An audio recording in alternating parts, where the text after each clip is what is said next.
as part of his rationale with Alex Cora, he says, we made a commitment to Alex. We're going to see that through. What I hear is him saying, he just signed a 3-year contract. We can't fire him. That's what I'm hearing. And I know that's just what I think. That's what I think he meant. That if Alex Cora had a year left versus 3 years left, they'd be looking at it much differently. But they're not going to turn around and fire a guy who they just extended for 3 years. And that's why I think that was a tepid vote of confidence. What do you think? Yeah, so I don't think they're going to fire him now. I mean, no way. They just, because of that reason you just said. I took it a little different than you did. The idea of, we're going to honor the contract, I think there's a subtle message in there to Cora. Do your job. You're not going anywhere. Do your job. Oh, that's good. Right? You signed the deal too. Now you have to honor it. And do you remember, Murray, when they signed that contract, they said he just forfeited his right to bitch. Yeah, right. You can't bitch anymore about the roster. When you came back the first time and you got the contract you got and they brought you back from your suspension, okay, they threw you a lifeline. So you had to, you had to sort of like, thank you, on your knees, I appreciate it, I'm back in baseball. So I think he was appreciative of that. And so then when the team started managing the team in a certain way, Cora's like, well, this isn't how it was when I was here the first time. Well, now he signed up for it. So, there's that thing of always, is someone trying to get fired? And on some, look, the money's guaranteed. Yeah. Cora gets fired. He cashes in on the 22.5 and never has to work another day if he doesn't want. So I think this is, to me, there was a measure in Breslow's message of, it's a 3-year deal. He's staying. You're staying whether you like it or not. Do the job. Interesting. So, I don't think they're in a good place. Oh, God. I don't think Cora's been in a good place with his general manager since Dombrowski was here. I lean towards Mazz on this, though, because remember, the tone of Cora changed late last week, where before it was like, well, we played well, that kind of thing after losses. But after that Milwaukee sweep going into Atlanta, he became a little bit more rah-rah. So I think he got a talking to. I'm reading from the Globe. Red Sox manager Alex Cora is not in danger of losing his job, Chief Baseball Officer Craig Brezlow said on Saturday. In fact, he expects Cora to manage at least through the end of his contract in 2027. And then they give that quote. I don't think Brezlow quite said that. They expect him to manage to at least through the end of his contract in 2027? Didn't he say we want to see that through? See it through, but I don't know. No, it's a little open-ended. Yeah. Again, we have a lot of confidence in Alex's ability to lead this group. That doesn't mean we don't have conversations every day about what we might be missing or what more we can do. But we obviously made a commitment to Alex. We're going to see that through. And quote, nowhere in there does he say he's doing a good job. He's not, right. You know what I mean? Like, so that's also part of my, I think it's a tepid, layered sort of response. I agree. I don't think they're all in on Alex, but we just signed him, so he ain't going anywhere. And that's a great point, Mazz. Maybe part of the message is you just signed it too, Alex, so you're not going anywhere. Right, exactly. Again, because Cora's been unhappy for a while, and all he's done is bitch about, having to do things or the roster or whatever else. It's been one bitch after the next. And so in this particular case, there's no way they're happy about the Devers thing. There's no way. The owner had to fly to Kansas City. There's no way they are happy about it. I'm going to get to that in a second. Brezlo, it's the same is true for the coaching staff, Breslow said, meaning no one's in jeopardy on the coaching staff. It's easy to point to that and say, hey, maybe we need to do something to shake things up or rattle the cage a little bit, he said. I'm very mindful of not making a decision irresponsibly or hastily. But again, I think at this point we have to question everything that we're doing, including I question the work that I'm doing as well. We're all in this together. I think the solution is going to come from the group that we have. So that's his pitching coach and hitting coach are safe. Yeah, that's his vote of confidence there. Which, again, I think is, I said some of this on the Baseball Hour, Mike, and sometimes I can't remember what I said here and what I said on the Baseball Hour. It's okay. Go ahead. Okay, so, I almost feel like the coaching staff is divided. Okay, there's an assistant hitting coach that Breslow brought in from the Yankees organization. Fatsy is Cora's guy. He's the hitting coach. So why do they have two hitting coaches? And Fatsy's the hitting coach. One is a consultant. And again, the whole driveline operation is like a third outside thing that I think is Henry's thing. Right. And the guy that Brezlo bought in is more of an analytics guy. So you got Breslow's guy with the analytics. You've got Cora's guy being Fatsy, who I'm told is open to analytics, but I've also had people tell me he's more of an old school hitting coach. But he feels like Cora's guy. So do you have this tug of war, this push and pull going back over the offense, which is meanwhile striking out at 10 times a game? They had 28 Friday and Saturday combined. I was going to say, did they have 14 on Saturday Yes. or something? Yeah, 14 Yes, Friday they night, strike too. out Oh like my God. crazy. And the win. And all it is, it's all they do is strike out. It's half the at-bats, half the outs in the game are strikeouts, for crying out loud. So that can't be healthy. It feels like there's this spitting match going on in terms of how they're going to manage the operation, what kind of baseball they're going to play. Cora's got some of his guys. Breslow's got some of his guys. And I don't think there's really much of a difference in Cora's eyes, to your point, you've said this in the past, between Brezlo and Bloom.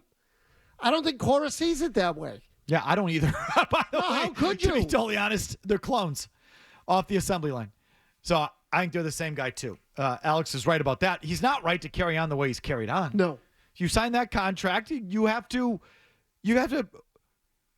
manage. Right. You got to actually earn your money. And you got to, if you don't believe in the GM, well, then you shouldn't have signed the contract. And now that you did, you're all in, and you got to give it everything. Just sit around and sulk or, abdicate responsibility, which I feel like Cora has done. Okay, back to the Devers thing, which, again, has been hanging over the team from day one, and I think Cora's been part of that problem. Did you read this one from Mass Live over the weekend? I included it in our email chain. Okay. So maybe you read it. Maybe you did this. No, I read a bunch of Mass Live stuff over the weekend, so I'm sure I read it. Okay. So the last time Devers pitched this fit over at being asked to move to first base, Mass Live, so I think it was Cotillo and McAdam wrote, initially, it was Breslow and not Cora who approached Devers about potentially moving to first base, which led to some questions among the public about communication within the organization. But one industry source, Mazz, recently offered that the strategy was deliberate, with the Red Sox purposefully having Breslow and not Cora approach Devers about trying first base. Why? The idea, the source said, was that if Devers responded unfavorably to the request, as he quickly did, the long-standing strong relationship between player and manager wouldn't be negatively impacted, and the team could still have Cora preserve an open line of communication with the club's highest paid and longest tenured player. Mm-hmm. Bullcrap. I smell bullcrap. Complete bullcrap. Milliken stumbled on this too. I saw it on Twitter. The first place I saw it was on Twitter over the weekend. It's bullcrap. It's because, you know why? Because they're trying to make it appear that Cora didn't dump it on management and that it was some sort of rebellious act on the part of Cora. They're trying to make it sound like, no. This was the plan. Right. We had it. Right. We had this from day one. No, this isn't a cluster. This isn't a complete cluster fudge that it looks like. No. We intentionally shielded Cora from this because it's more important to have Cora and Devers on the same page. So we had Breslow take the bullet because that's less important, and we had this. We were dialed in on this, is what they're trying to say. To which I would say, oh, really? Then why did John Henry had to fly out to Kansas City and sit in a room with these guys and tell them to play nice or whatever the F he did? Stop it.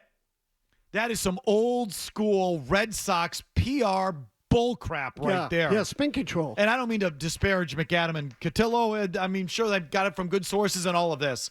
But I think they were told that. If this was such the plan, was the plan then to have John Henry fuel up the private jet and fly out to Kansas City to meet with the kids like a bunch of kindergartners?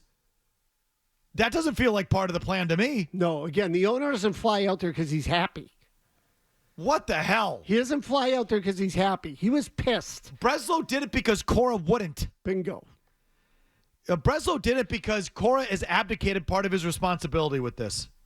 Because he didn't want to deal with the player. You just know how it went. It's like Cora put the player first, not the team. Cassius gets hurt, and it's like, all right, now we got to ask Devers. And Cora says, you go ask him. I'm not dealing with that. And so Breslow did, and it blew up in his face. And now that it blew up in their face, the team's going back and saying, no. Well, that's what that was the plan all along. We dictated that. No. Your do-nothing manager dictated that by abdicating that responsibility. Totally. Right? Yes, 100%. Again, the owner would not have flown out there otherwise. The owner didn't show up because he was happy. Devers threw the chief baseball officer under the bus, and then the Red Sox want to claim it's all part of the plan because Cora put Brezlo in a horrible spot. So, and again, Cora was in that meeting while Devers was in the room too. Okay, so who knows? Maybe Henry said something to both of them. Look, whatever you guys are, whatever you're talking about, or however you think you're handling this, let me just make it clear that this is how we want to do it. Whatever happened, nothing changed. Because Devers is still DHing. Correct. And they're flailing around at first and third. Since going public with his displeasure and ripping Brezlo and the Red Sox for not staying true to their word in a post-game media session on May 8th, Devers has been tight-lipped. He, along with his camp, have declined repeated requests about where he stands now on the prospect of taking up the field again. Devers' only media availability since the KC meeting was when he hit a walk-off homer to beat the Braves on May 17. Asked about the first base situation and moving past any tension with the front office, he simply responded, quote, "That already happened," end quote. Quote, "I feel very comfortable now," Devers said that night. "I have my routine. I go out there every day to do my routine, to get ready. I feel very comfortable as a DH," end quote. Which is another way of saying, F off, I'm DHing. This is what I do now. Go screw. So, boy, they should, it was always part of the plan. One industry source recently offered that the strategy was deliberate. Wow, great strategy, guys. That really worked. Devers pitched to fit and hasn't stopped. Cora and what's-his-face, the clone there, Brezlo, are clearly not on the same page. The owner had to fly out at a moment's notice to Kansas City to sort of put out the brush fire. And wouldn't you know it, 2 weeks later, Devers still isn't playing in the field. And Cora and Brezlo, again, are clearly have some sort of subtle fault lines there. Yeah, definitely. Again, they anticipated that Devers was going to bristle if they believed that anyway. So they knew that Devers was going to bristle. How did they know that? Because Cora told them. The whole thing's a sham. It's a complete sham. Internally, they're as effed up as they've ever been.